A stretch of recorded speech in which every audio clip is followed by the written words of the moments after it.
Hi, everybody. I forgot to take my little privacy strip off my webcam. I just use a little, like the sticky end from a Post-it note, and I put that over my webcam when I'm not using it. Am I paranoid? Maybe, but just because I'm paranoid doesn't mean they're not out to get me. That's my joke for the day. Well, for the day, for the moment. I have a lot of jokes. Hi, everybody. Happy Saturday. So happy you're here. I'm just taking my time, kind of easing into this day. Hello, Veronique. Hello, Heather. Man, we have tapped into something. Let me tell you that right now. Hey, Ronald, so lovely to see you. Sorry, I'm trying to plug in my phone so it can charge while I'm yapping. These days, seemingly can only focus on one thing at a time. Can I walk and chew gum? Probably not right now. Um, we have tapped into something like, hey, Bigfoot. Hey, L. I cannot tell you how many responses I'm getting from all of you. Hey, Elizabeth. Hey, Tiari. Hey, Joseph. Um, I it's amazing to me, but not really amazing to me. It's amazing because, hey, Soraya, I'm feeling it too. Hey, Kat. I first of all, welcome to all the new subscribers. I have not seen this much activity on my channel in years, and that is not exaggerating. Um, and it's really exciting, not from like the perspective of like, ooh, my numbers are up. That I mean, from I guess if that really mattered to me, what am I trying to say here? What I'm trying to say here is it's exciting to see so much so many ripples moving out from this center, this gathering point where we meet on YouTube. I've gotten so many responses, so many emails, so many messages, so many comments from people saying like, "Oh my God, thank you. Please keep talking about this." And of course, the perfectionist performer in me is like, "What do you mean keep talking about this? I'm not talking about anything. I'm just showing up." And I'm like, "Yeah, that's the point. I seem to be the only one showing up having these conversations. It seems to be kind of one of two camps. Either people just have no fucking clue what's going on, or spiritual folks, and I'm speaking specifically about those who are practitioners, those who are stepping forward to offer themselves in service. I'm generally not the one to criticize other people's practices and how they administer their medicine. But seriously, like I see this huge disconnect between. Oh, the bugle.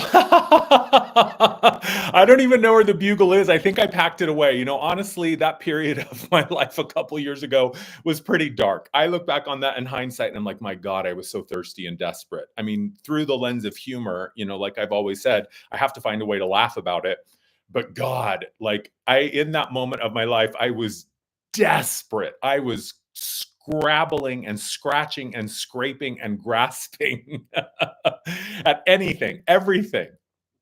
I know y'all love the bugle, but I did not. It made me feel like a trained monkey, to be perfectly honest. It definitely was dancing at the edge of my dignity. Let's just say that. But I'm glad you guys liked it.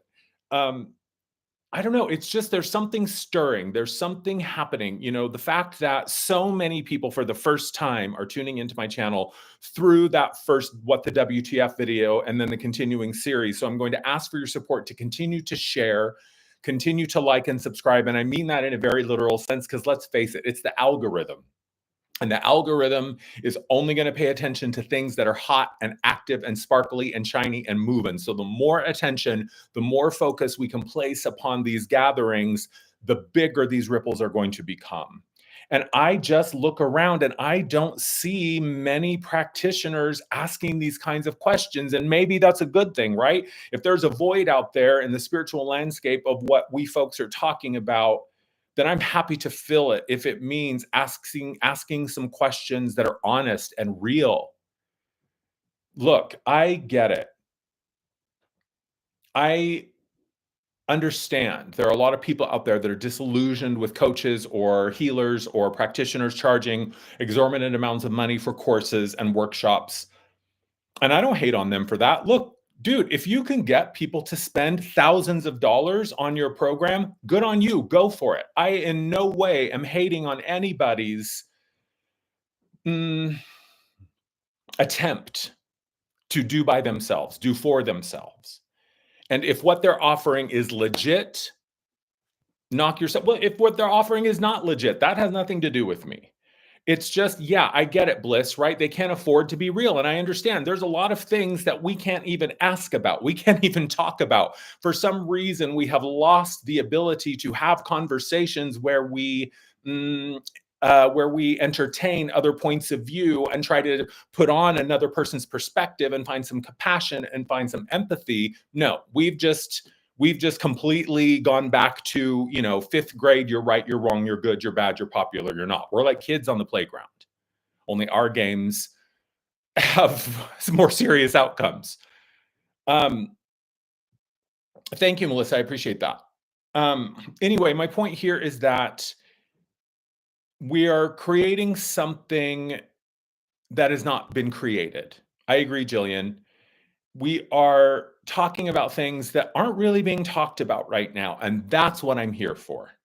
I think these days, if your conversations, either with people in your circle and your life or internally, if your conversations aren't at least a little bit uncomfortable, if your conversations aren't at least a little bit awkward, then I don't think you're present in your life. Because and listen, I am absolutely from the school of law of attraction. Abraham Hicks, Bashar, life is what you believe it to be. Life is what you create it, your frequency, your vibration, your emanation. That is really the bulk of what creates your experience and your reality. I believe that with all of my heart. I choose to focus on the positive. I choose to focus on untapped potential. I choose to focus on the other questions that haven't been asked because I believe they're important. And I believe that positivity is a choice. And that's how I fight the battle, is by refusing to give in to the lowest frequency, by refusing to give in to cynicism and, this idea of things being so bleak, and this idea that I am powerless and that I need someone or something to save me. I don't buy that for a fucking second. So I understand why people perhaps are doubling down on only focusing on the positive, but that's when we veer into the phony love and light. That's when we veer into the love and light land. And what I mean by that is the magical thinking. Let me just pretend it doesn't exist. Ooh, let me just hang out here in the higher frequencies. Yeah, the higher frequencies are wonderful. I fucking love it in those frequencies. But I think it's really about, where are you now? Do you live in those frequencies? Are you currently anchored and existing within those frequencies? We have to be honest. We have to be willing to push back on ourselves. We have to be willing to coax ourselves lovingly and compassionately, but quite firmly, over the boundaries of our comfort zone. And if the parts of us that can't make it beyond the comfort zone aren't able to make it beyond the comfort zone because they weren't designed to, then we have to lovingly allow them to die. But why are people refusing to acknowledge what's really right in front of us? And that is, I'm just going to use some math here. I'm going to make it up. It's not actual, but if there's 8 billion of us, and let's say approximately 1%, if that, of the 8 billion on the planet are currently in political roles or in roles where they are supposed to be in charge of humans and our resources and, what is legal and not, and what's acceptable and allowed and not, those people who believe that they're in charge and in power, they are the minority. Could we please just wake the fuck up to this? That 99% of the beings on the planet right now are not down for what's going on. And yet we continue to march towards the brink and dive over the precipice into our collective death. So I think I've just reached a point where, look, if people are willing to march over the cliff, there's nothing I can do about it. I've been screaming from the rooftops for 12 years.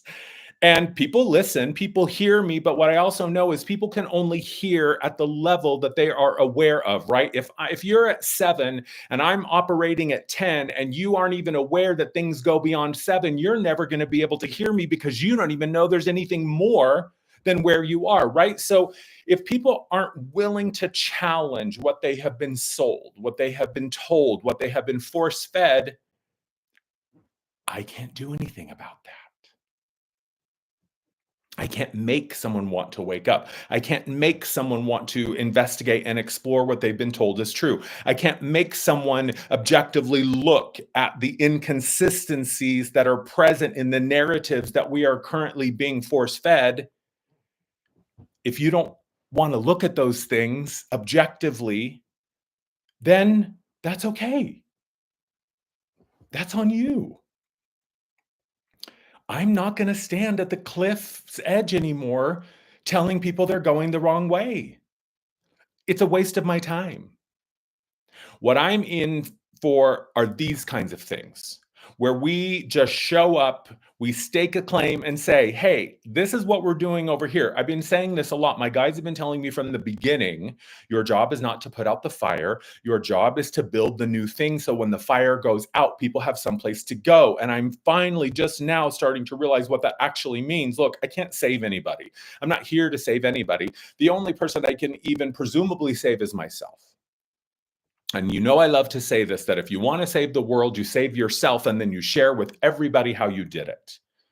My keys won't open your doors, but my experience with finding my keys and using my keys and remembering how to use them and all of that can certainly be useful to you. But I'm done running around saying the sky is falling. I'm going to be over here building the new thing with those who are ready to build the new thing. And those who are ready to build the new thing, we're just going to find each other as we've been finding each other here.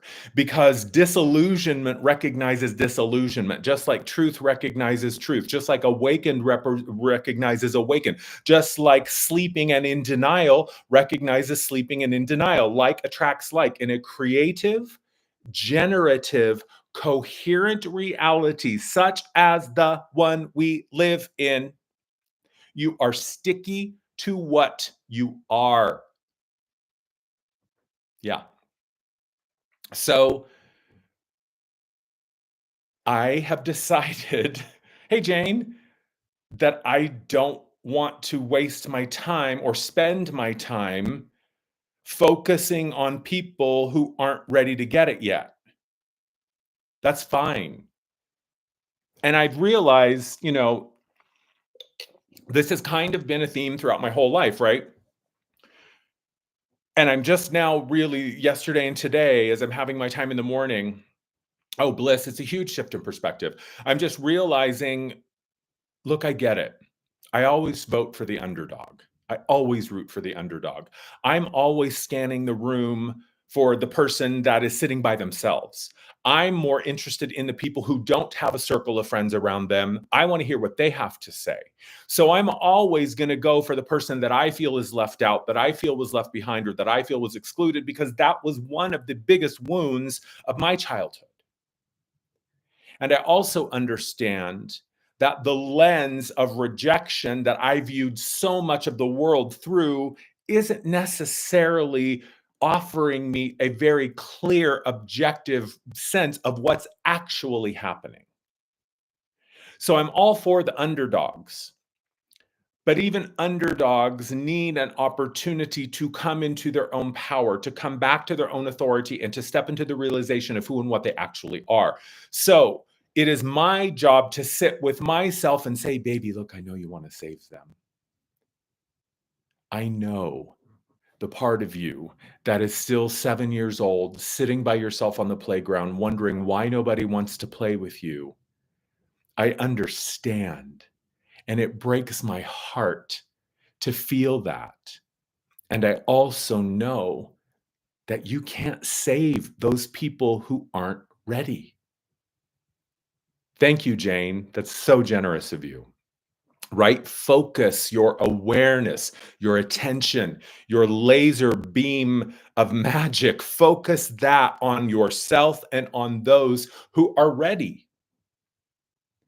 And those who aren't ready have other practitioners who aren't ready to lead them, right? Like I was saying yesterday, like how many 1111 videos do we really need? Well, you know, I was watching this thing the other day, and you know how people, so this seems very weird, but I promise there's a connection here.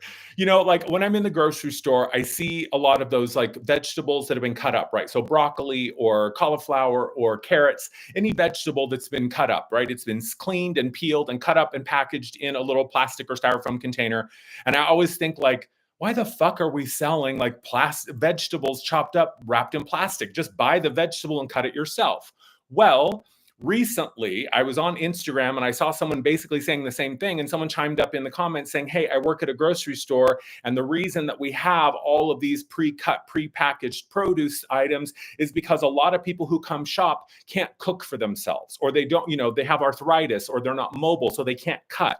It actually prevents them from cooking for themselves if they have, so anyway, those are prepared like that for a reason, so that people who aren't able to cut and wash and peel the vegetables themselves for whatever reason can still have access to fresh vegetables to cook for themselves.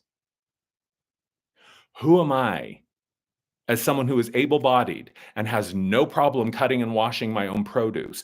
Who am I to say to someone who can't, well, that's fucking stupid. Why can't you wash a vegetable? Why can't you cut a vegetable?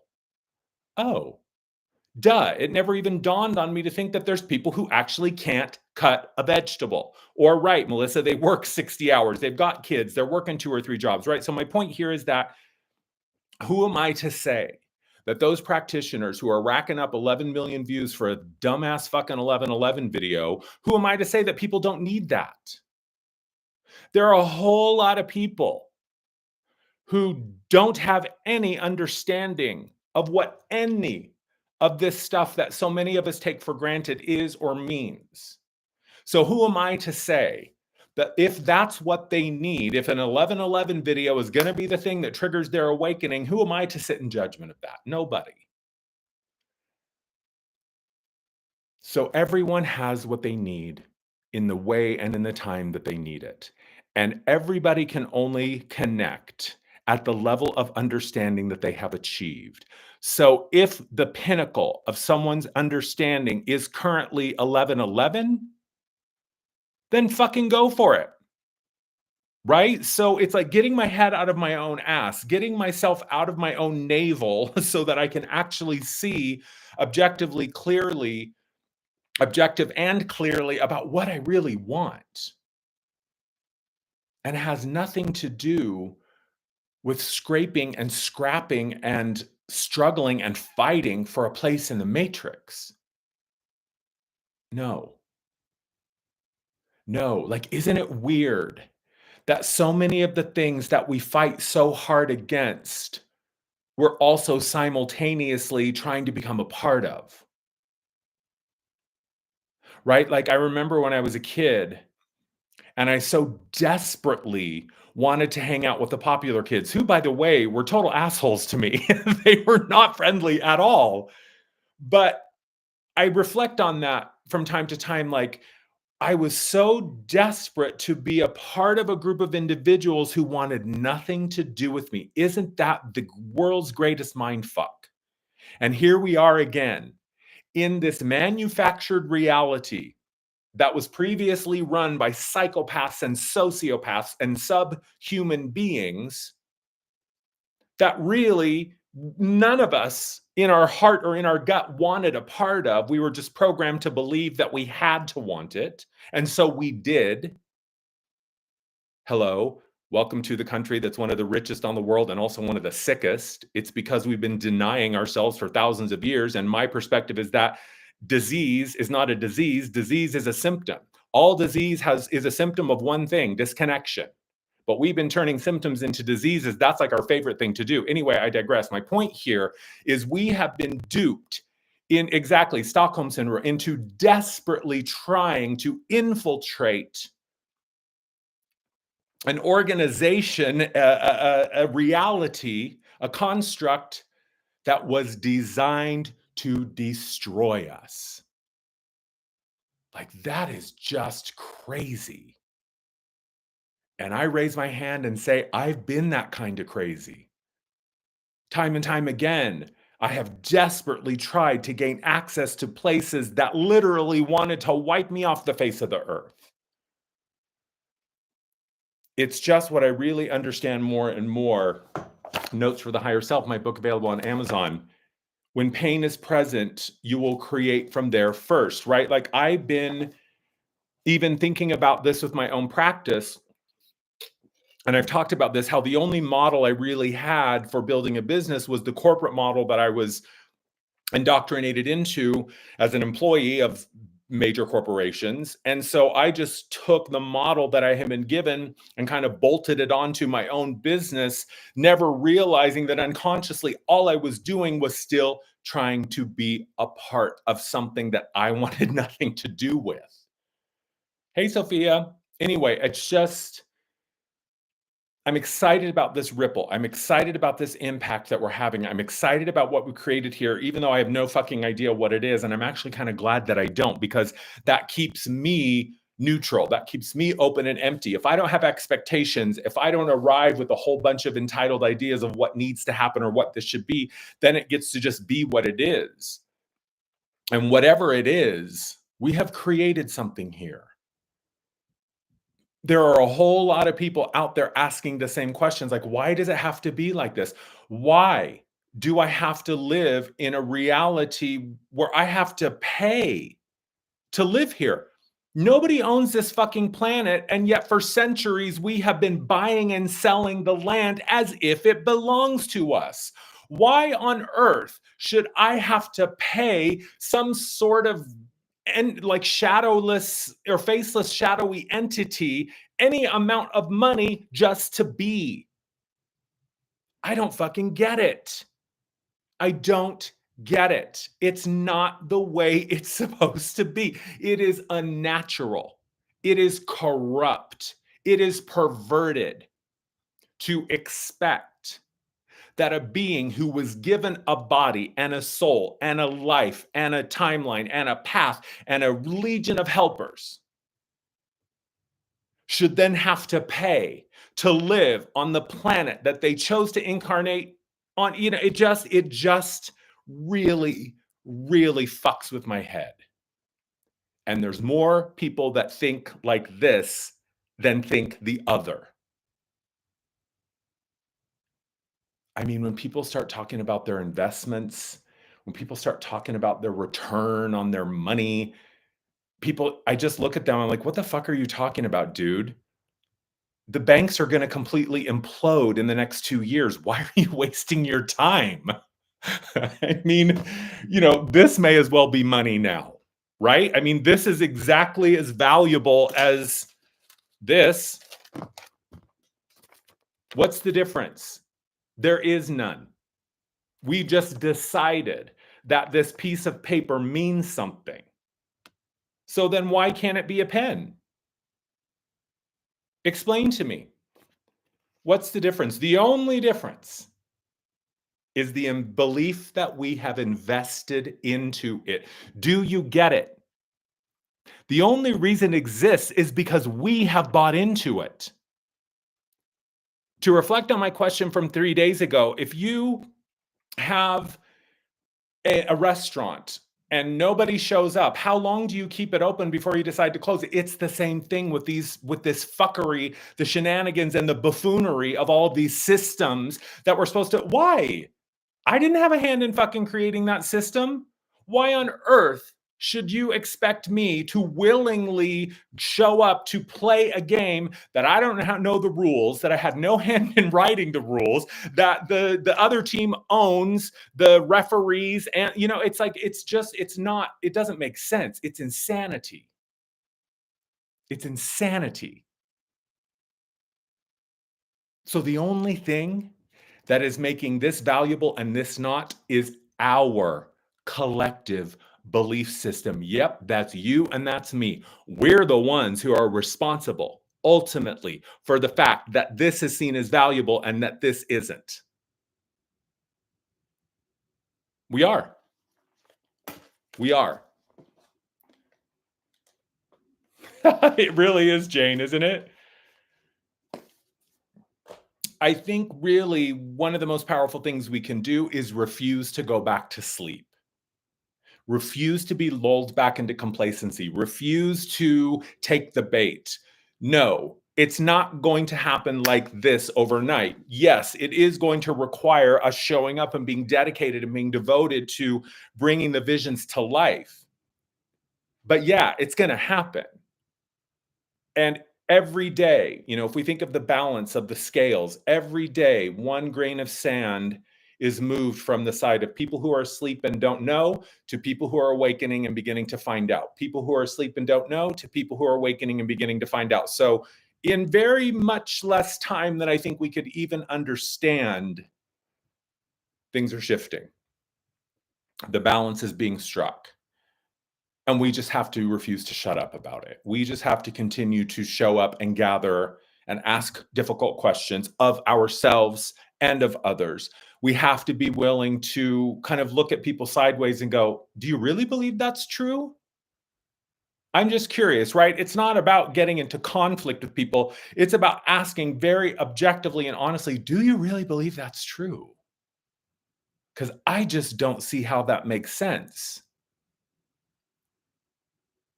I don't care who you vote for. I don't care what your values are in terms of what's right and what's wrong. I care that you are a human who cares about other humans. I care that you are a human who believes that there can be a different way. I care that you are a human who is aware that something isn't right and you may not know what it is, but you can feel it in your bones and in your gut that something's off and you want to find out what that is. I don't care what you believe happens after you die. I want to know that you're concerned about making here and now the best possible experience for all living beings and those yet to come. So vote for whoever the fuck you want.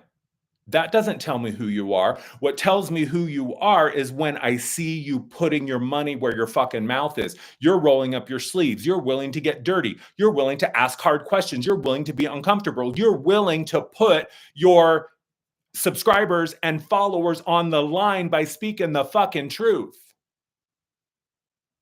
That's who I'm down with.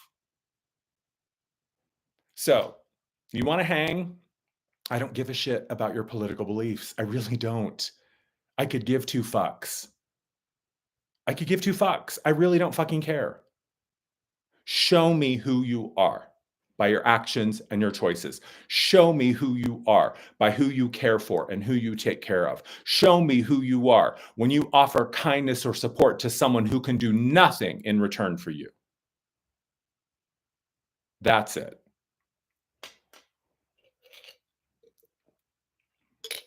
How's that? I think that feels like enough fire for the day. As always, PayPal and Stripe links are in the description if you feel like offering a donation. I'm going to do something with some of the money that y'all been generously sending. I don't know what and I don't know how much, but I'm going to do more than just spend it on myself, which is, just my bills and groceries. It's not like I'm out buying luxury items. But thank you. Y'all saved me from scraping by the next few days with $5 in the bank, but I'm going to do something with that. But anyway, I really appreciate the donations. They're so welcomed and so appreciated. I really, really appreciate you sharing and talking about this and continuing to build momentum. You have I'm going to show up in Versace. Actually, I'm going to show up in my Lamborghini tomorrow with a stack of $100 bills and a giant gross Vegas douche watch. But I'm excited by this. I'm inspired by this. And so someone had reached out to me saying, hey, you should do shorts of your videos. You should do little clips. I am not interested in figuring out how to do that. So you feel free to remix the fuck out of my stuff. If you want to take a clip, make a short and post it, just tag me. That's all I ask. I don't care. If you want to make clips and shorts and send them to me and I'll post them and put your ad on it, that's fine too. But please feel free. I am giving you raw materials here So do with them what you will. If you're inspired, if you're fired up, that's the most important thing. That is what this is all about. So that then you can take your torch that was lit from this fire and go light somebody else's, right? It's the Olympic fucking torch. Just keep passing it forward. Don't let the fire go out.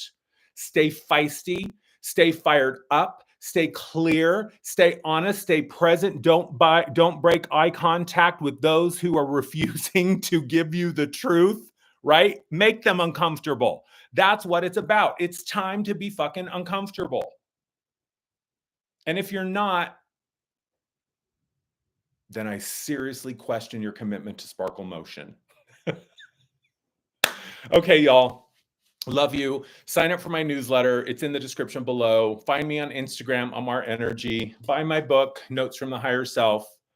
And if you have bought it, please leave a review. That really, really helps me on Amazon. The more activity my book listing gets, the higher up the ladder it climbs. Don't look into the eyes of the clones and the drones. Oh, I love looking into the eyes of the clones and the drones. It's like falling into the void. Okay, love you all. Tomorrow, Sunday, hope to see you here. Bye, everybody. Have a good Saturday. Love you.